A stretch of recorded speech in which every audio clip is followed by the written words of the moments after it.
일단 먼저 5월 9일 날 SEC에서 법원에 리플 소송 합의서를 제출을 했다. 그래서 법적 분쟁이 종결이 됐다라는 소식이 5월 9일 날 들렸어요.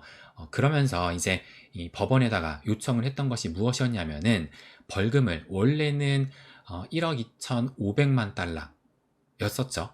그런데 이것을 5천만 달러로 감액을 해가지고 나머지는 리플사한테 반환을 하고 B씨는 이 5천만 달러만 가져가겠다라고 했었어요. 그러면서 이제 또 하나 이 리플에 대한 판매 금지 명령 해제를 요청을 했어요.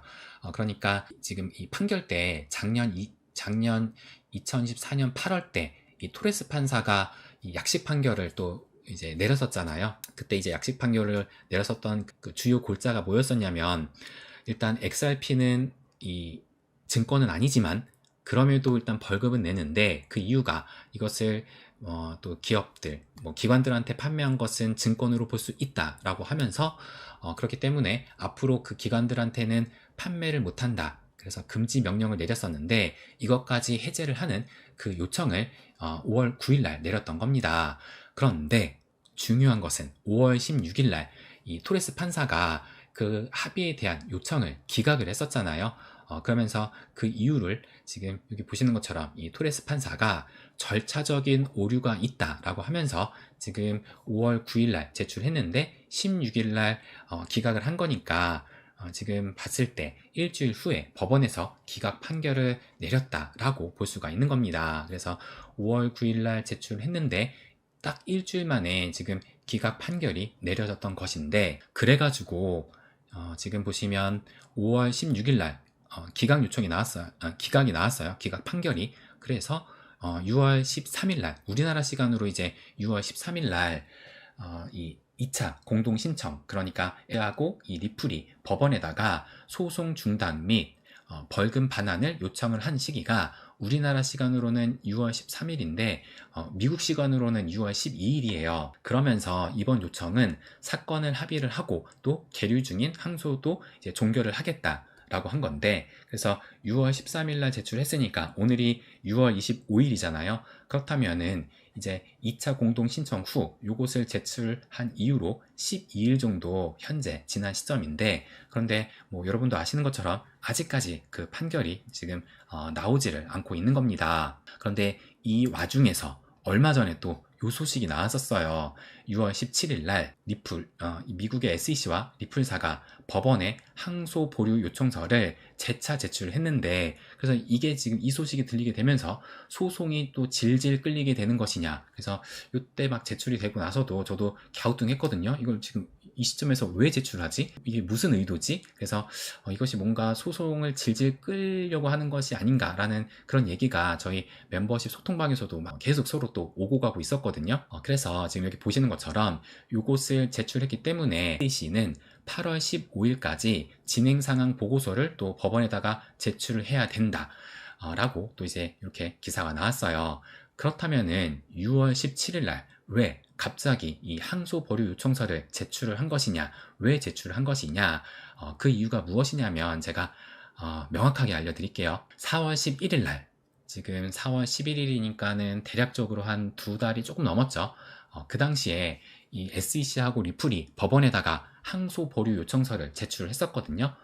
그런데 왜 그랬냐면은, 왜 항소 보류 요청서를 4월 11일에 제출을 했었냐면은, 먼저 3월 26일 날 제가 이렇게 써놨는데, 이 SEC하고 리플사가 상호 간에 합의를 하겠다. 이것을 3월 26일 날 이제 발표를 했었어요. 그러니까 실질적으로 이 소송에 대한 리스크가 사라진 것이 3월 26일인데, 그런데 그렇다고 해가지고 이것은 법원에다가 제출한 것이 아니라 둘이 그냥 상호 간에 이제 합의를 보겠다. 그러니까 서로 얘기를 해서 앞으로 이제 이 소송 절차를 종료를 하겠다라고 상호 간에 합의를 한 것이 3월 26일이지, 이 법원에다가는 아직까지 어떤 서류도 제출했던 것이 아니었거든요. 그렇기 때문에 그 그 항소 절차가 진행되는 그 상황으로 봤을 때는 요게 써 있는 것처럼 이 리플사는 소송 관련 준비 서면을 마감일인 4월 14일까지 제출을 해야 됐다. 그런데 제출하지 않을 계획이다. 그러니까 지금 이게 제가 지금 요약 정리를 해놓은 것처럼 항소 진행이 예정대로 간다면 리플사는 법원에 항소 관련 서류를 4월 16일까지 제출을 해야 됐는데 그런데 3월 26일 날 상호간에 SEC하고 리플사하고 합의를 했으니까 이제 항소 진행을 보류 요청을 한 거예요. 이제 얘네들끼리 서로 상호간에 합의를 했으니까 항소를 진행할 필요가 없는 거잖아요. 그리고 4월 14일 날, 4월 16일 날 항소 서류를 제출해야 되는데 지들끼리 지금 합의를 하기로 얘기가 입을 맞췄으니까 이 서류도 제출할 필요가 없으니까 이제 항소를 보류를 하겠다. 그래서 이 요청서를 제출한 그 날짜가 4월 11일인데 여기를 보시는 것처럼 그런데 제출한다고 해가지고 무조건 이 항소가 지금 보류가 되는 것이 아니라 그러니까 중단이 되는 것이 아니라 법원의 승인이 필요한 상황이라는 겁니다. 그래서 여기 또 보시는 것처럼 4월 16일 날, 그러니까 5일 만에 이제 이 법원에서는 항소 보류, 그러니까 항소를 중단을 하겠다라는 것을 승인을 했어요. 그런데 이제 이것을 중단한다고 해가지고 무기한 이 항소를 중단해 주는 것이 아니라 그 기일이 있거든요. 여기 보시는 것처럼 SEC는 60일 이내에 진행 상황에 대한 보고서를 제출해야 된다.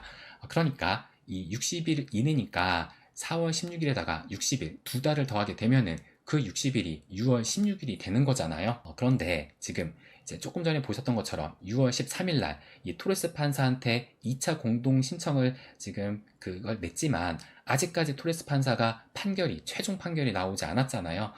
그렇기 때문에 지금 6월 16일 이때까지 이 항소가 지금 어떻게 되는지 그 보고서를 제출을 또 할 수가 없었던 겁니다. 그렇기 때문에 어쩔 수 없이 그래서 이 항소 보류 요청서를 6월 17일 날 제가 다시 또 이거 캡처를 했어요. 6월 17일 날 그렇기 때문에 이 항소 보류 요청서를 재차 제출한 것이고 또 이것에 따라서 또 8월 15일까지 이것도 마찬가지로 한 60일 정도 되는 거네요.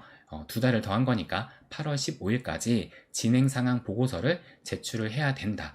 그래서 이것을 봤을 때 이번에 6월 17일 날 항소 보류 요청서를 재차 제출했다라는 것은 소송을 질질 끌 목적이 아니라 어쩔 수 없이 그 과정상 지금 원래는 6월 16일까지 제출해야 됐는데 아직까지 그 판결이 나오지 않았으니까 다시 한번 좀 연장을 해달라는 하나의 절차였다라는 것을 알 수가 또 있다는 겁니다. 네. 또 실수 없이 말하니까 목이 타서 물 한 잔 마시고 이어서 말씀을 또 드리도록 하겠습니다. 그래서 남은 거는 2차 공동 신청에 대한 이 토레스 판사의 판결을 기다려야 되는 상황인데 그렇다면 이 토레스 판사가 리플사와 SEC의 합의를 인정을 하느냐 이 부분이 또 관건일 거예요. 그러면 과연 이 토레스 판사가 이번에는 또 승인을 할까? 기각을 이번에는 하지 않고 승인을 할까라고 생각을 해본다면은 본인들이 합의를 한다는데 소송 종료를 하겠다는데 과연 판사가 합의를 못하게 할까? 저는 이렇게 또 생각이 들거든요. 그러니까 뭐 SEC하고 리플사가 이제 우리 그만 싸우고 화해할게 라고 하는데 야 너희들 그만 싸우지 말고 더 싸워. 과연 판사가 이럴 수 있을까? 라고 또 생각을 해볼 수가 있는데 근데 중요한 건 뭐냐면 토레스 판사가 기분이 나쁜 건 어쨌든 지금 뭐 소송이 최종 판결 그 작년에 약식 판결이 작년 8월에 나왔잖아요. 그러니까 그 판결이 나오기 전에 만약에 그랬다면은 뭐 오케이 할 텐데 일단 판결이 나온 다음에 그런데 그 판결까지 뒤집으면서 사실상 무효화를 지금 요청을 한 거잖아요.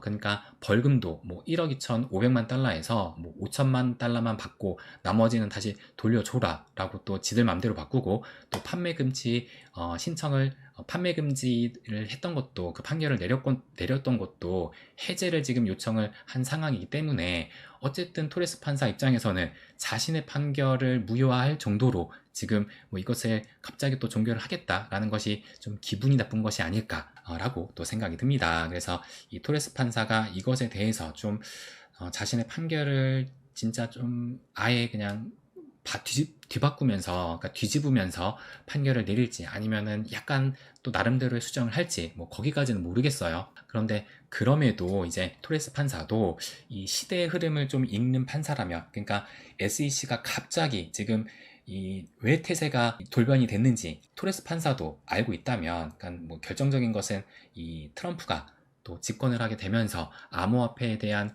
그 전반적인 스탠스가 완전히 바뀐 거잖아요. 그래서 그 시대의 흐름을 안다면 어느 정도 SEC가 이렇게 나올 수밖에 없는 그 이유를 또 좀 수긍을 하면서 결국에는 뭐 기각을 다시 한번 내리기보다는 승인을 하면서 좀 수용적으로 결론이 나오지 않을까. 저는 이것을 또 예상을 하고 있긴 합니다.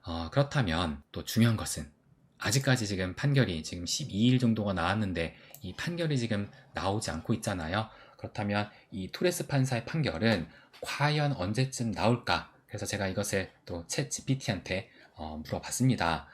그런데 판결 시점, 그 예상되는 그 시점이 7월 중순 전후로 해가지고 가능성이 높다라고 얘기를 하면서 그 판단 근거로는 토레스 판사는 이전에도 유사한 사안에서 수준의 또 판단을 했다라고 얘기를 하고, 그리고 여기를 본 것처럼 지금까지 약 2주간이 흘렀고 이 공동신청 이후로 그리고 통상적으로 합의된 동의 명령은 2주에서 6주 내에 승인되는 경우가 많았다. 그리고 또 무엇보다 중요한 것이 항소법원이 정한 보고 기한, 그러니까 이 SEC가 8월 15일까지 또 제출을 해야 되잖아요. 그렇기 때문에 여기 보시는 것처럼 항소법원도 해당 모션이 판사의 결정에 따라 항소 개속 여부를 판단할 수밖에 없기 때문에 그 전에 결론이 필요하다. 그래서 8월 15일 이전에는 이 판결이, 최종적인 판결이 나오지 않을까.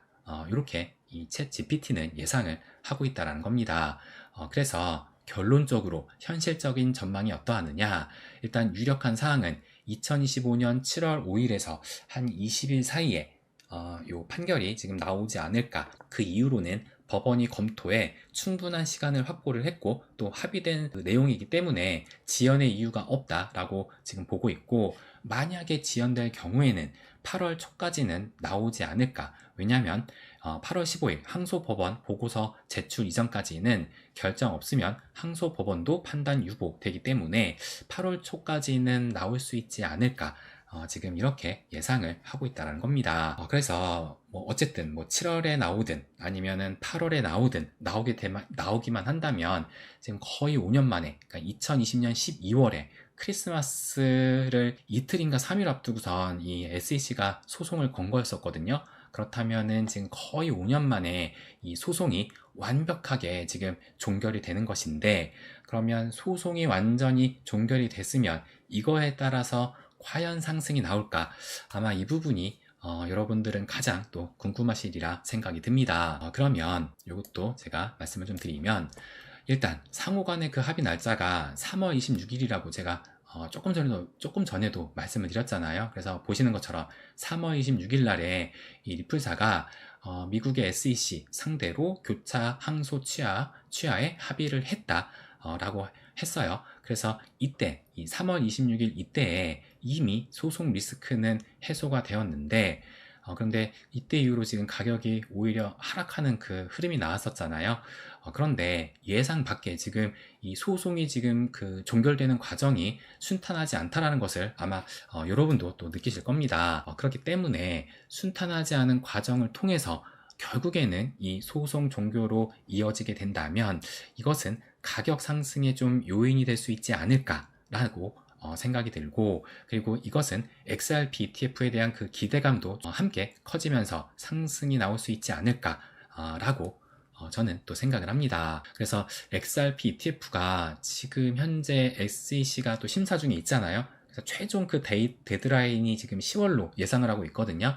근데 이 완벽한 소송의 종결은 지금 빠르면 한 7월 달쯤, 7월 초쯤 예상이 되고, 아무리 늦어도 지금 8월 초쯤에는 예상을 하고 있기 때문에 어쨌든 이 최종 데드라인, 이 10월까지는 지금 뭐 충분히 시간이 남아 있으니까 XRP ETF 그 승인의 가능성은 더욱 커질 수밖에 없고, 또 그 승인에 대한 기대감으로 해가지고 먼저 좀 상승이 나올 수 있지 않을까, 저는 이렇게 생각을 합니다. 그래서 당장은 이 소송 종결이 되기만 하면 그것이 가격 상승의 요인은 좀 될 수 있지 않나, 이 부분을 말씀을 또 드리고 싶습니다. 그래서 결론적으로 지금 현재 제가 뭐 늘 말씀을 드리지만 이 XRP 같은 경우는 첫 번째 슈팅이 나왔고 두 번째 슈팅을 위해서 삼각 수렴을 그리고 있고, 이것은 2017년도 이때 흐름과 상당히 지금 유사한 흐름으로 가고 있는 것이기 때문에 뭐 요 두 번째 슈팅은 반드시 저는 나올 수밖에 없다라고 생각을 합니다. 그래서 제가 오늘 이 XRP 특집으로 해가지고 준비한 자료는 여기까지거든요.